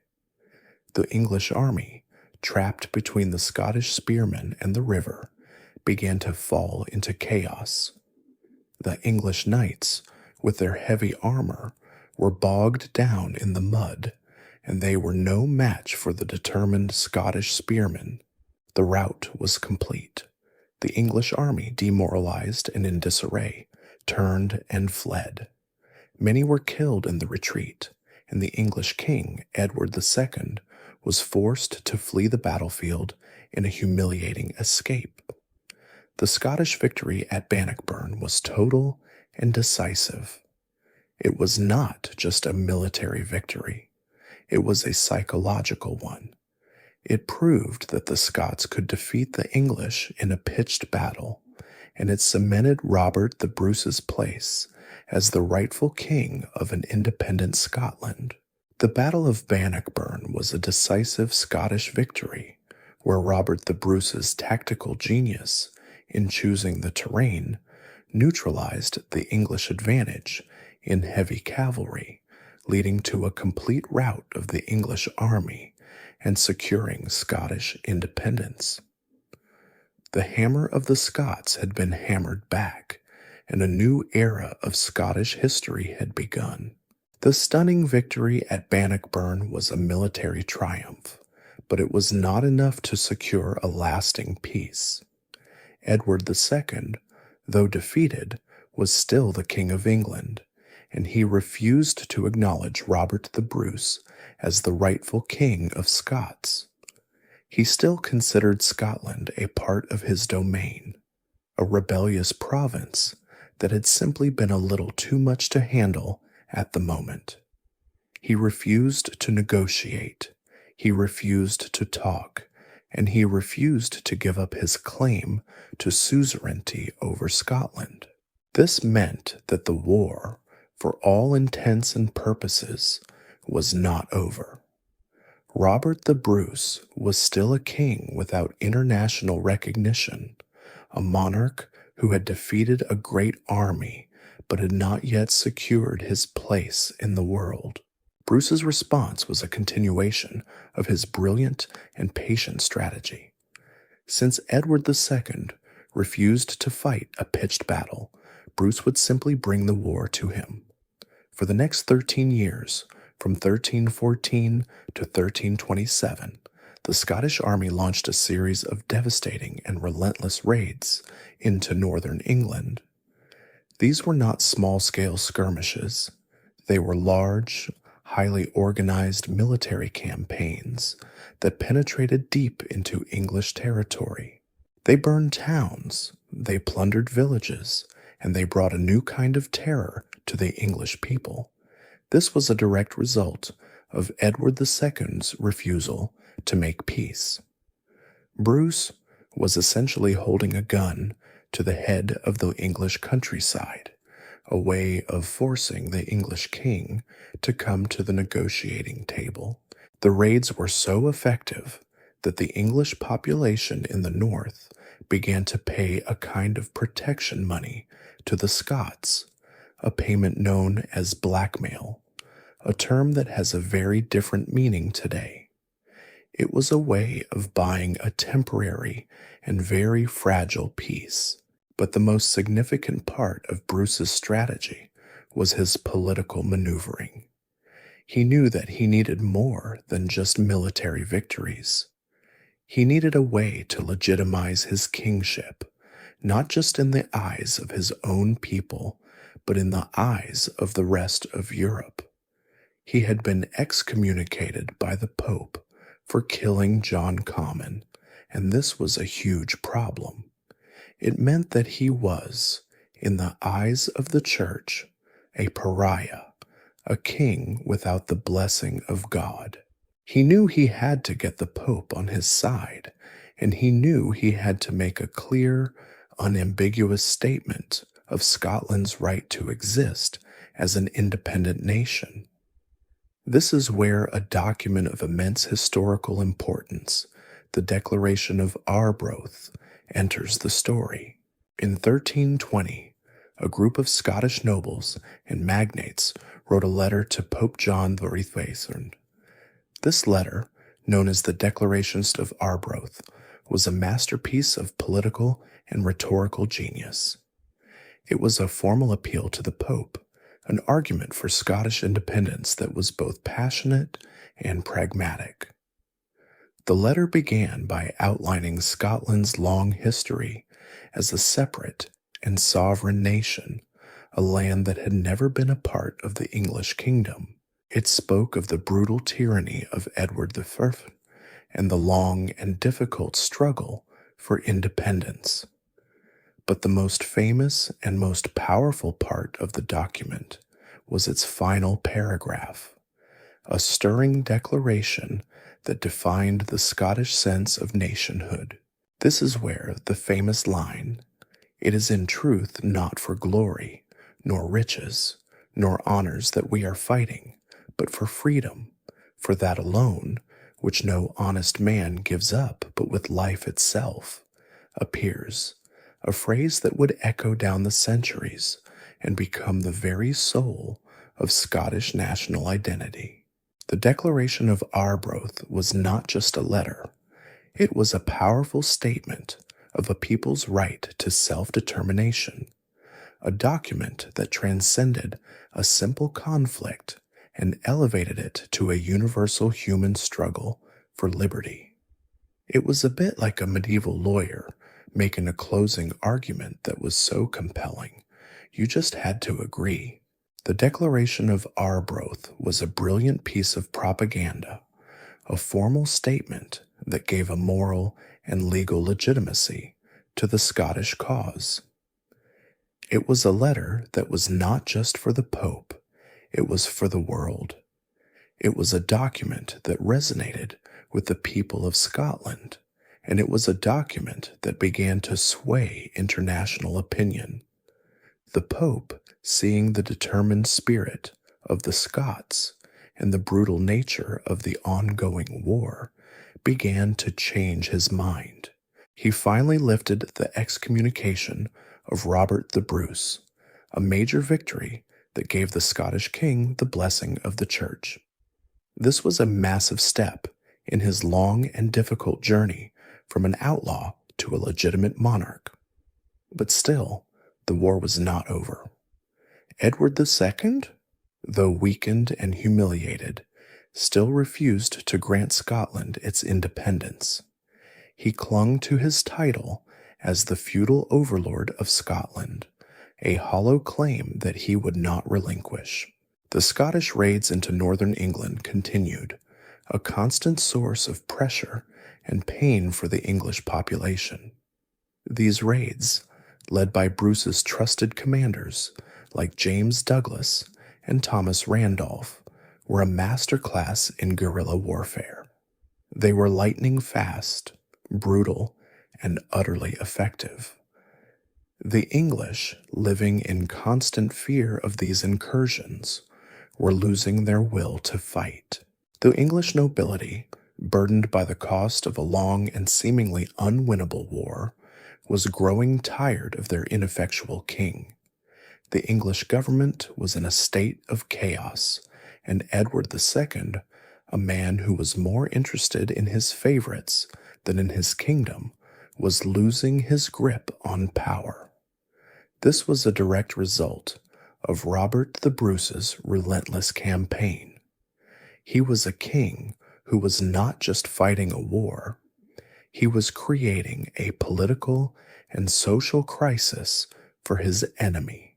The political situations in England finally boiled over in 1327. Edward II was deposed by his own wife, Isabella, and her lover, Roger Mortimer. The new king, Edward III, was just a teenager, and his government, led by his mother and Mortimer, was in a precarious position. They knew they could not win the war in Scotland. They were faced with a constant stream of raids, a massive drain on their treasury, and a restive population. They also knew that Robert the Bruce was not a man to be trifled with. They finally decided to do what Edward II had refused to do. They decided to negotiate.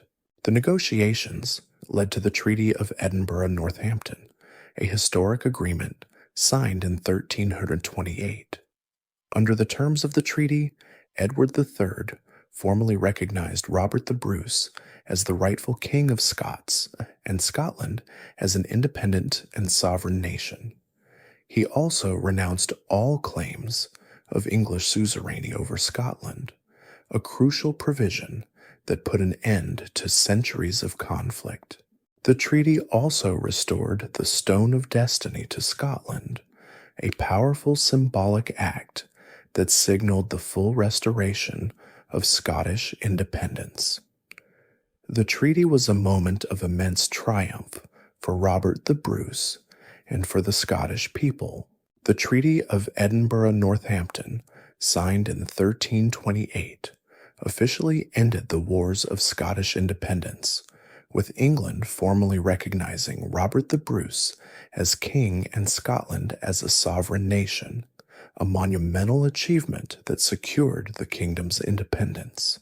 It was the culmination of a long and difficult journey, a journey that had begun with a hunted fugitive and had ended with a universally recognized king. Section 23. The Treaty of Edinburgh-Northampton, signed in 1328, was the crowning achievement of Robert the Bruce's life. He had fought a long and difficult war, and he had finally secured what his people had been fighting for, independence. The treaty was a moment of immense national pride, a formal recognition that Scotland was a sovereign nation with a rightful king. But the peace he had worked so hard to achieve would not last long. Robert the Bruce was an aging man, weakened by a long and mysterious illness, and his time was running out. He died in 1329 at the age of 55, and his death was a moment of profound national grief.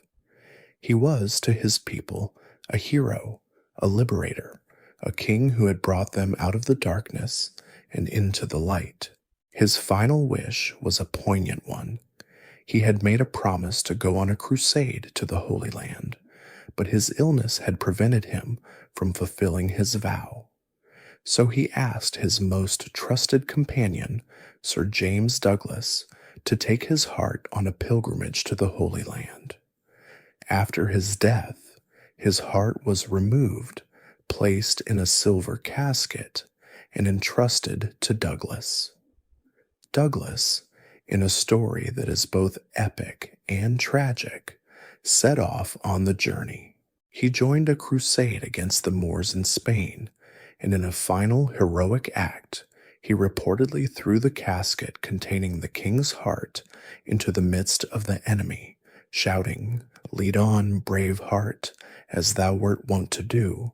Douglas will follow thee, or die." He was killed in the battle, and the casket was eventually recovered and returned to Scotland, where it was buried at Melrose Abbey. The death of Robert the Bruce, a king who had secured Scottish independence, led to a poignant final journey for his heart, a symbol of his unfulfilled vow to go on a crusade and a final testament to his enduring legacy. Robert the Bruce's death left a very young and very vulnerable heir, his 5-year-old son, David II. This was a king who was not even old enough to understand what it meant to be a monarch. The government was placed in the hands of a regent, a familiar pattern in Scottish history. But this time, the English were not going to let this opportunity slip away.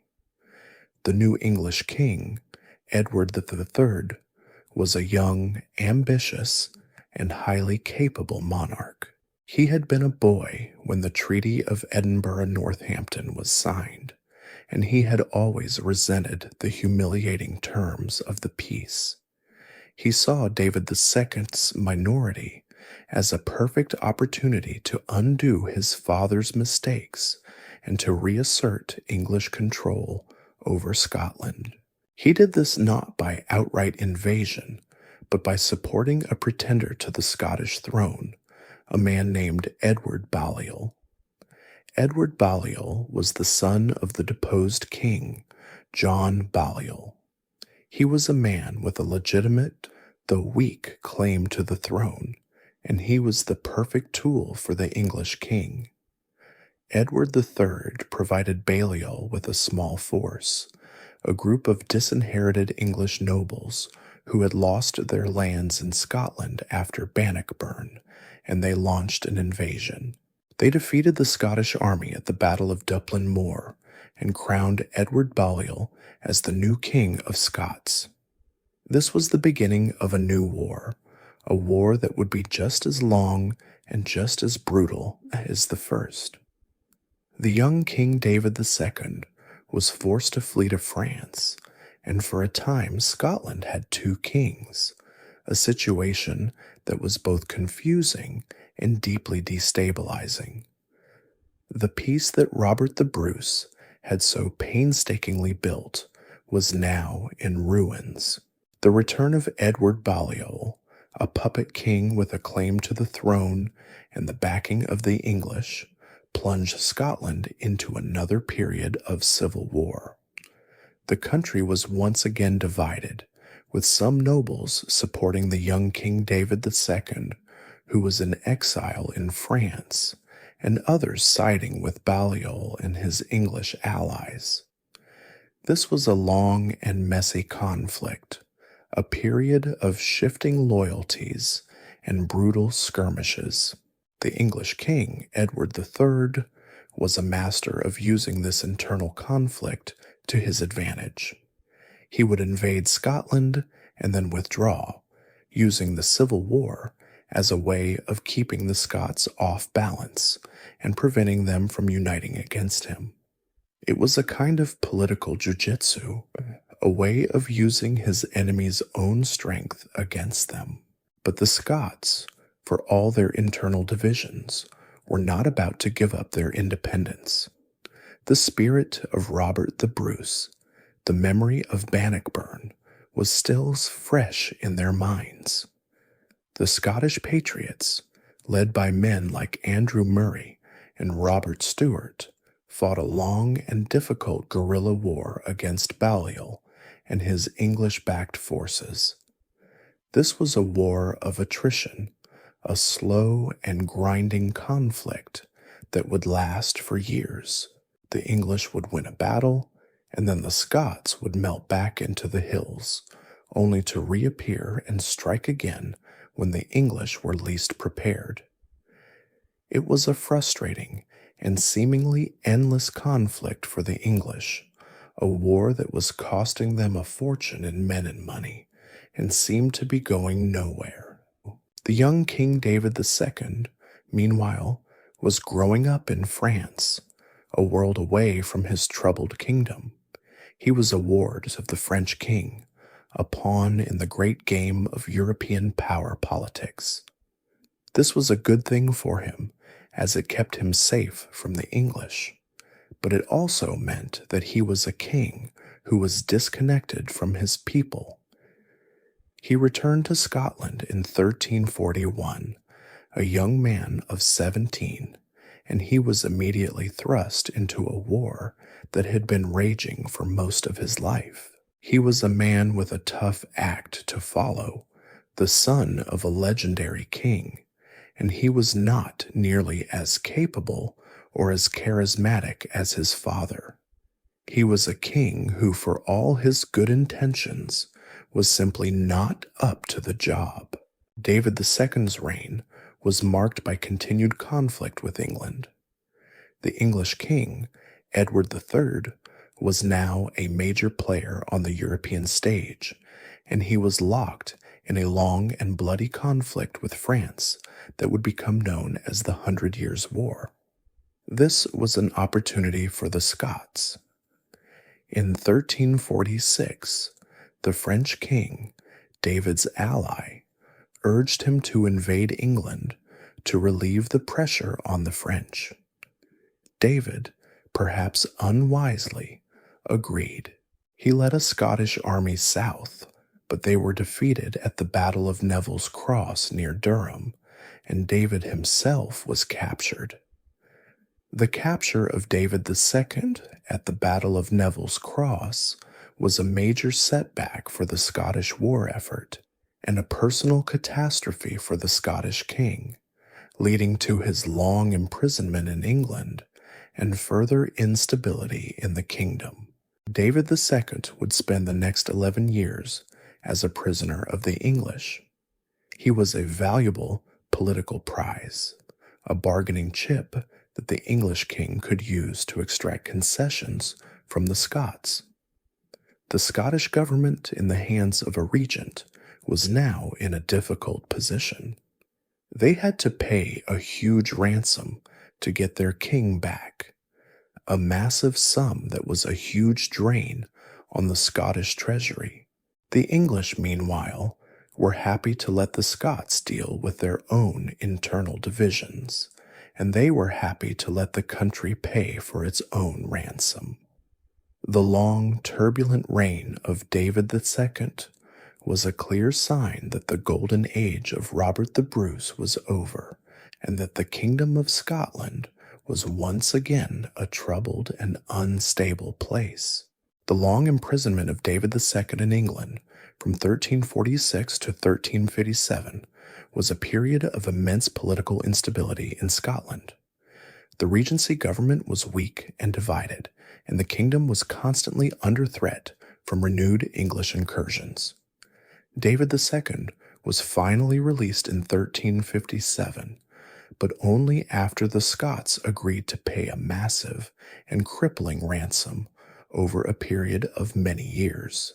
The cost of this ransom was a huge burden on the Scottish economy, and it was a constant source of friction between the king and his nobles, who were tired of paying for his freedom. This was a king who had returned to his kingdom, but he was a king who was a lot poorer than when he had left. He was also a king who had no male heir. This was a massive problem, as it meant that the Bruce dynasty, the family that had brought Scotland its freedom, was about to come to an end. The succession to the throne would now pass to the senior male member of the royal family, a man named Robert Stewart. He was the son of Robert the Bruce's daughter, Marjorie, and Walter Stewart, the High Stewards of Scotland. Robert Stewart was a man with a complicated and often contradictory past. He was a capable administrator and a shrewd politician, but he was also a man who had often been at odds with David II. He was, in a sense, a man who had been waiting in the wings for a very long time. When David II died in 1371, Robert Stewart, since now an old man of 55, finally took the throne as Robert II. This was the beginning of a new dynasty, the Stewart dynasty, which would rule Scotland for the next 300 years. The Stewart dynasty was a new chapter in Scottish history, a new family at the head of a kingdom that was still struggling to recover from the long wars with England. Robert II was not a great warrior king like Robert the Bruce. He was a pragmatic and cautious monarch, a man who was more interested in administration and diplomacy than in battle. His reign was a period of relative peace with England, thanks in large part to the ongoing 100 Years' War, which kept the English preoccupied. But peace with England did not mean peace at home. The Scottish nobles, who had grown used to a long period of weak or absent kings, were now more powerful than ever. They were a law unto themselves, with their own private armies and their own feuds. This was a period when the great clans of the Highlands and the powerful magnates of the Lowlands were a constant source of trouble for the king. Robert II was followed by his son, Robert III. Robert III was a good man, but he was a weak and sickly king, a man who was not up to the task of controlling his powerful nobles. His reign was marked by a series of power struggles between the great noble families, a conflict that was a constant source of violence and instability. It was a bit like a medieval version of a family feud, a long and bitter conflict that was fought with swords and alliances instead of harsh words. The king, unable to control his own kingdom, was a frustrated and ineffectual monarch. The Stewart dynasty had begun its reign in a state of chaos. They had inherited a kingdom that was exhausted from a long war, and they had to contend with a nobility that was used to doing whatever it wanted. The first few Stewart kings were not strong enough to rein them in, and this led to a long period of political instability and violence. The ascension of Robert II to the throne marked the beginning of the Stewart dynasty, but his and his sons' reigns were characterized by weak monarchical control and a resurgence of power among the feuding Scottish nobility. This was a new chapter in Scotland's story, a story that was about to get a lot more complicated. The weakness of the first Stewart kings, Robert II and Robert III, created a power vacuum that was quickly filled by the most powerful nobles in the kingdom. The greatest of these noble families were the Albany Stewarts, a branch of the royal family led by the king's brother, the Duke of Albany. The Duke of Albany was, for all intents and purposes, the real power behind the throne. He was a capable and ambitious man, and he was happy to let the sickly Robert III be a king in name only. This was a period of deep political intrigue, a time when rival noble families vied for power and influence at court. It was a period that was a bit like a medieval version of a soap opera, with power struggles, secret alliances, and a lot of backstabbing, both literal and figurative. The reign of Robert III was a long and difficult one, a reign that saw the king's authority slowly erode. He was a man who, for all his good intentions, was unable to control his powerful nobles. The most famous example of this came in the form of a tragedy that would haunt the Stewart family for generations. The king's eldest son and heir, David, Duke of Rothesay, was a young and headstrong prince. He was a rival to the Duke of Albany, and he was a constant source of friction at court. In 1402, he was arrested and imprisoned in Falkland Palace, where he mysteriously died. The official story was that he died of dysentery, a common ailment of the time, but the rumors were that he was starved to death on the orders of his uncle, the Duke of Albany. This event, known to history as the Black Dinner, was a dark stain on the Stewart dynasty, a clear sign that the royal family was at war with itself. The mysterious death of the heir to the throne, David, Duke of Rothesay, was a stark illustration of the deep-seated power struggles between the Stewart monarchy and the ambitious Duke of Albany, a conflict that destabilized the kingdom. It was a moment that showed just how precarious a king's power could be in a kingdom ruled by powerful and ruthless nobles. Robert III, grief-stricken by the death of his son, knew that his youngest son and heir, James, was in mortal danger. In 1406, he decided to send the young prince to France for his safety. But the ship carrying James was captured by the English, and the young prince was taken to England, where he would be a prisoner for the next 18 years. When Robert III heard the news, he was so distraught that he died a few days later. Scotland was now a kingdom without a king, ruled by a regent, the Duke of Albany, and its young monarch was a prisoner in a foreign land. The long imprisonment of James I from 1406 to 1424 was a long and dark period for Scotland. The Duke of Albany, and later his son, ruled the kingdom in the king's name, but they were more interested in enriching themselves and their allies than in governing the kingdom for the good of the people. The kingdom was in a state of chaos, with feuding clans and nobles fighting a series of private wars.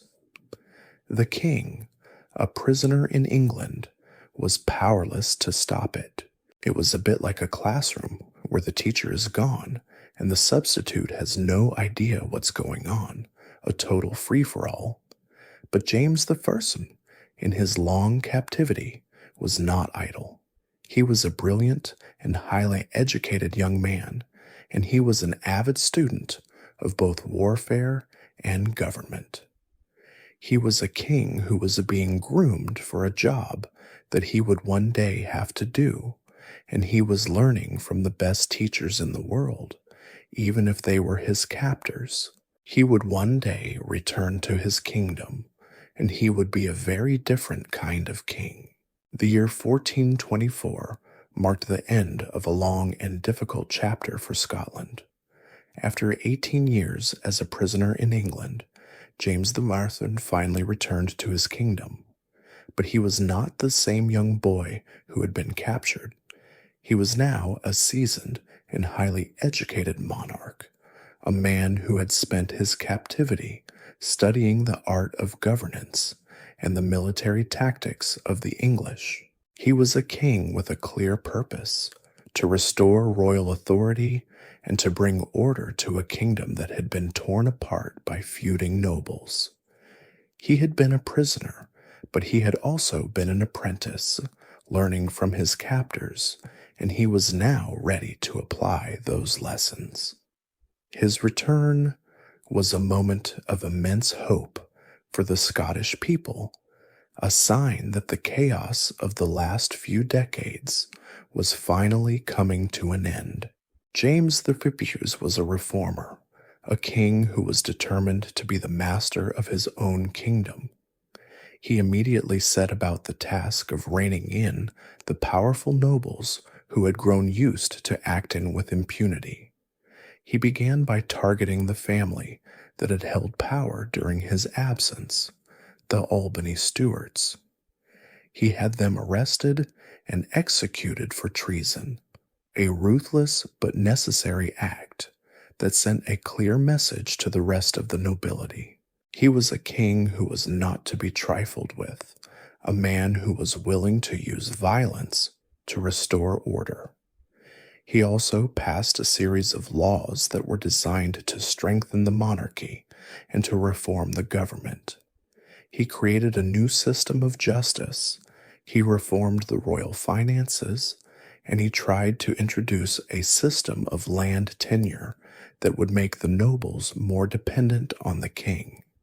He was a king who was trying to build a modern, centralized state, a clear departure from the old, tribal ways. But his reforms were met with fierce resistance. The Scottish nobles were not about to give up their power and their independence without a fight. They saw James as a tyrant, a king who was trying to impose a foreign system on a kingdom that was used to its own customs and traditions. They resented his attempts to control their feuds and their private armies, and they saw his taxes and his laws as an infringement on their ancient rights. He was a king who was trying to be a micromanager in a kingdom that was used to a more hands-off approach. It's a bit like a new boss who comes in and changes everything on the first day. It's going to make a lot of people angry. The most famous example of this resistance was the assassination of James the Third himself. He was a king who was pushing too hard, too fast, and he had made a lot of powerful enemies. In 1437, he was at the Blackfriars Monastery in Perth, and he was attacked by a group of conspirators who were led by his own uncle, the Earl of Atholl. The king, in a desperate attempt to escape, tried to get out of the monastery through a sewer, but the exit had been blocked. He was cornered and stabbed to death, a brutal and bloody end to a short but transformative reign. The assassination of James the Fifth, a king who had sought to centralize power and curb the influence of the nobility, was a direct result of the fierce resistance his reforms faced from the powerful Scottish magnates. His death was a terrible blow to the monarchy, a clear sign that the struggle for control of Scotland was far from over. His reforms, though, had a lasting impact. He had shown that a king could be more than just a figurehead, and he had laid the groundwork for the powerful monarchy that would eventually emerge. The violent assassination of James I in 1437 plunged Scotland back into a familiar state of chaos. His heir, James II, was a boy of just 6 years old, and the kingdom was once again ruled by a regency council. The great nobles, who had been held in check by the strong hand of James I, were now free to resume their old feuds and power struggles. The most powerful of these families were the Douglases, a clan so influential that they were, for all intents and purposes, a rival monarchy. This was a period when the power of the central government was almost non-existent, and the kingdom was a patchwork of warring factions and private armies. The most infamous example of this period of anarchy was an event known as the Black Dinner. It was a moment that has become the stuff of legend and a testament to the brutal reality of medieval power politics.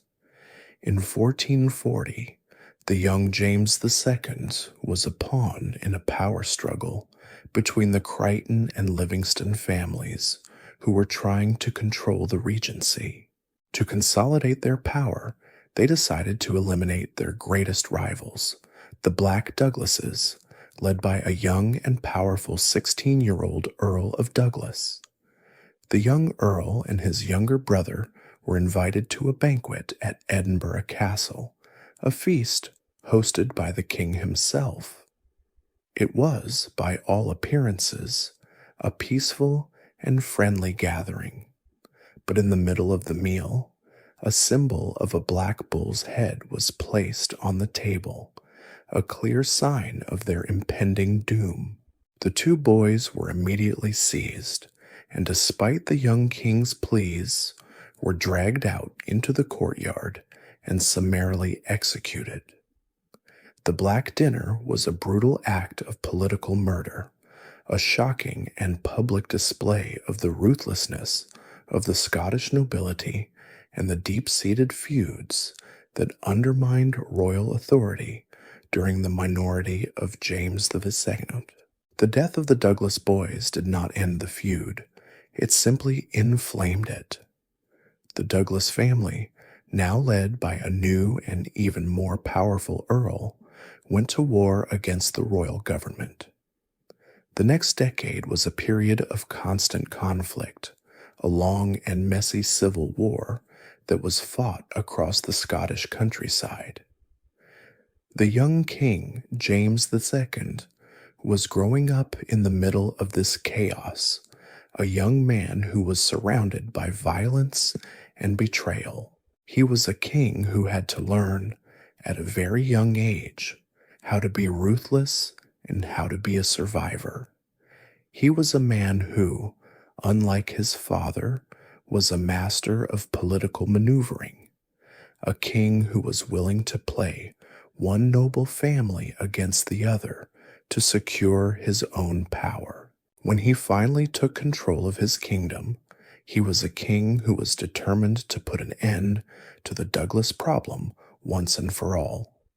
In 1452, he invited the new Earl of Douglas, a man named William, to a meeting at Stirling Castle. He gave the Earl a document that would, in effect, put an end to their feud. But the Earl refused to sign it, and in a moment of cold fury, James II stabbed him to death. The murder was a shocking and public act, a clear signal that the king was not afraid to use violence to secure his own authority. It led to a final showdown between the Douglases and the king, a war that the king, with the help of his allies, finally won. The Douglas family was broken, their castles were destroyed, and their lands were confiscated. The king was finally the master of his own kingdom. The long, bloody saga of the Douglas family was over, and the king was now free to rule his kingdom without a rival. With the Douglas family finally crushed, The power of the Scottish monarchy was at its highest point since the days of Robert the Bruce. James II, a king who had learned the hard lessons of his youth, was a master of his kingdom. He was a ruthless and effective ruler, a king who was not afraid to use violence to secure his own authority. He was a king who could finally get on with the business of ruling, a king who was no longer distracted by the constant feuds of his nobles. He was a man who, at a young age, had seen what a kingdom without a strong king looked like, and he was determined that it would never happen again. But his reign was cut short in 1460, when he was killed by an exploding cannon at the siege of Roxburgh Castle, a tragic and ironic end for a king who had done so much to restore order to his kingdom. His death left another young heir, James III, a boy of 9 years old, and Scotland was once again plunged into a regency. James III's reign was a long and difficult one. He was a king who was a lot less interested in the brutal business of war and politics than his father and grandfather had been. He was, to put it gently, a man of peace, a man who was more interested in art, music, and architecture than he was in the sword. This was a king who was more of a Renaissance prince than a medieval warrior. He was a bit like a musician who, instead of playing a rock concert, finds himself on a battlefield. He was just not cut out for the job. This made him an easy target for his ambitious and ruthless nobles, who saw his lack of interest in governance as an opportunity to regain the power they had lost. The most famous example of this came in 1482 at an event known as the Raid of Lochs. The king's nobles, tired of his obsession with his favorites, who they believed were low-born and untrustworthy, seized the king and hanged his favorites, including his architect, his musician, and his tailor, from the Lauder Bridge. This was a clear sign that the king had lost control of his own kingdom. The most powerful of the nobles was the king's own brother, Alexander, Duke of Albany, a man who was just as ambitious as the Duke of Albany had been a century before. He conspired with the English king, Edward IV, to take the Scottish throne for himself. James III was able to defeat his brother, but the nobles, tired of their king's weakness and his unpopular policies, revolted. In 1488, they raised an army and marched against the king, with his own son, the young Prince James, in their ranks. The two armies met at the Battle of Sauchiburn, and the king was defeated. He fled the battlefield, but he was captured and was reportedly stabbed to death by one of his own men. His death was a sad and ignominious end to a long and troubled reign, a final testament to the deep-seated divisions that still plagued the kingdom. The death of James III left his son, now James IV, as king. He was just 15 years old, and he was a king who had to live with the terrible guilt of having been a part of the rebellion that had led to his father's death. But he was a very different kind of king than his father. He was a man of immense charisma and intelligence, a king who was a true Renaissance man. He was a scholar, a diplomat, and a warrior, a man who was as comfortable on the battlefield as he was in a library. He was a king who was determined to restore the power and the prestige of the Scottish monarchy, and he was the last great medieval king of Scotland. The assassination of James III, a result of his unpopularity and a new revolt led by his own nobles, brought his son, James IV, a charismatic and capable ruler, to the throne, and marked the end of a long period of internal strife and the beginning of a new and more confident era for Scotland. The reign of James IV from 1488 to 1513 was a period of stability and confidence for Scotland. He was a king who was able to unite the disparate factions of his kingdom, a man who was a master of diplomacy and a charismatic leader who was beloved by his people.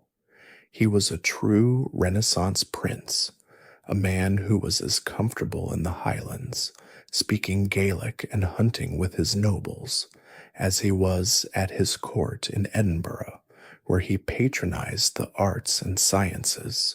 He built a new navy, a fleet of ships that included the massive and impressive flagship, the Great Michael, a warship that was, for a time, the largest in Europe.